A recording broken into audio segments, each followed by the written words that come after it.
Madam Chair, so ibig sabihin wala po ni isa na dumating from the Office of the Vice President para sumagot ng mga tanong ng ating mga colleagues, Madam Chair. That is correct.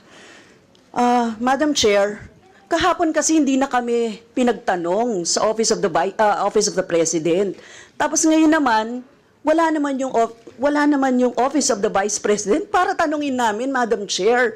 So Madam Chair, hindi ko maintindihan kung bakit yung two highest position in the land natin ganito sa ating budget hearing sa Kongreso, no?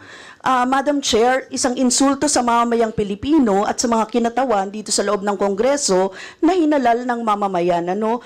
Ang hiling natin makapagpaliwanag ng accountability at ang hiling natin ay maglinaw, no, ng mga, kasi marami pa po tayong tanong kaugnay dito. She